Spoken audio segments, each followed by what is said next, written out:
ദേശീയ ഗാനത്തെ അപമാനിച്ചുവെന്നാരോപിച്ച് കോഴിക്കോട് നടക്കാവ് പോലീസ് കസ്റ്റഡിയിലെടുത്ത എഴുത്തുകാരൻ കമൽ സി ചവറയെ ഉപാധികളോടെ സ്റ്റേഷനിൽ നിന്നും വിട്ടയച്ചു. ഭാര്യയെ ജാതിപ്പേര് വിളിച്ച് അധിക്ഷേപിച്ചുവെന്നും കസ്റ്റഡിയിൽ കിട്ടിയാൽ കൊല്ലുമെന്ന് പോലീസ് ഭീഷണിപ്പെടുത്തിയതായും ഇയാൾ പറഞ്ഞു. ശാരീരിക അസ്വസ്ഥതകളുള്ളതിനാൽ വെള്ളിയാഴ്ച സ്റ്റേഷനിൽ നേരിട്ട് ഹാജരാകണമെന്ന് അറിയിച്ച് കരുനാഗപ്പള്ളി പോലീസ് മടങ്ങുകയായിരുന്നു. 2 വർഷം മുൻപ് പ്രസിദ്ധീകരിച്ച ശ്മശാനങ്ങളുടെ നോട്ട് പുസ്തകം എന്ന നോവലിലും ഫേസ്ബുക്കിലൂടെയും ദേശീയഗാനത്തെ അധിക്ഷേപിച്ചുവെന്ന പരാതിയിലാണ് എഴുത്തുകാരൻ കമൽ സി ചവറയെ പോലീസ് അറസ്റ്റ് ചെയ്തത്. വിഷയത്തിൽ കരുനാഗപ്പള്ളി SI സ്വമേധയാ കേസെടുക്കുകയായിരുന്നുവെന്നായിരുന്നു ആദ്യം പോലീസ് തന്നെ പറഞ്ഞിരുന്നത്. എന്നാൽ പിന്നീട് ദേശീയഗാനത്തെ അപമാനിച്ചുവെന്ന് കാട്ടി യുവമോർച്ച പ്രവർത്തകർ സ്റ്റേഷനിൽ പരാതി നൽകിയിട്ടുണ്ടെന്നായി വിശദീകരണം. എന്നാൽ ഇതേക്കുറിച്ച് പ്രതികരിക്കാൻ കരുനാഗപ്പള്ളി SI രജീഷ് തയ്യാറായില്ല.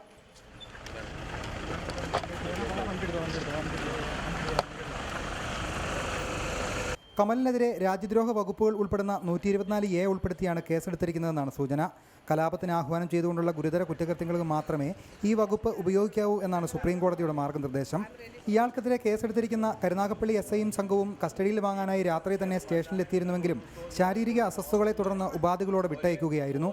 ഇതനുസരിച്ച് വെള്ളിയാഴ്ച സ്റ്റേഷനിൽ നേരിട്ട് ഹാജരാകണം. കരുനാഗപ്പള്ളി SI തന്നെ ഭീഷണിപ്പെടുത്തിയെന്നും ഭാര്യയെ ജാതിപ്പേര് വിളിച്ച് അധിക്ഷേപിച്ചുവെന്നും കമാൽ പറഞ്ഞു. ഡോക്ടറെ കാണാനായിട്ട് നിൽക്കുന്ന എരഞ്ഞിപ്പാലം സുരേഷ് കുമാർ ഡോക്ടറുടെ വീടിന്റെ അടുത്ത് നിന്നാണ് തീവ്രവാദികളെ പിടിക്കുന്ന ഡ്രസ്സൊന്നുമില്ല, പിടിച്ചു വന്ന് 4 ചുറ്റും തടഞ്ഞ് ഒരൊറ്റ ഫോൺ കോൾ മതി ഞാൻ കരുനാഗപ്പള്ളി സ്റ്റേഷനിൽ ചെല്ലുമായിരുന്നു. ഞാൻ ഒളിച്ചൊന്നും നടന്നതല്ല. എൻ്റെ ഭാര്യ മെഡിക്കൽ കോളേജിൽ നിന്ന് പ്രസവിച്ച് ഇന്നലെ കൊണ്ടുപോയതേ ഉള്ളൂ വീട്ടിലോട്ട്. ഞാൻ ഇവിടെ തന്നെയുണ്ട്, കുന്നമംഗലത്തുണ്ട്. കുന്നമംഗലം പോലീസ് സ്റ്റേഷനിൽ അറിയിച്ചിട്ടില്ല. പോലീസുകാർക്ക് എന്നെ അറിയാം, കമൽ ഇവിടെ താമസിക്കുന്നതെന്ന് അറിയാം. ഒരു ഫോൺ കോൾ ചെയ്തിട്ട് കമൽ അവിടെ ഉണ്ടോ, അവനെതിരെ കേസുണ്ട്, ഇവിടെ വരാൻ പറ. ഇതൊന്നും ചെയ്തിട്ടില്ല.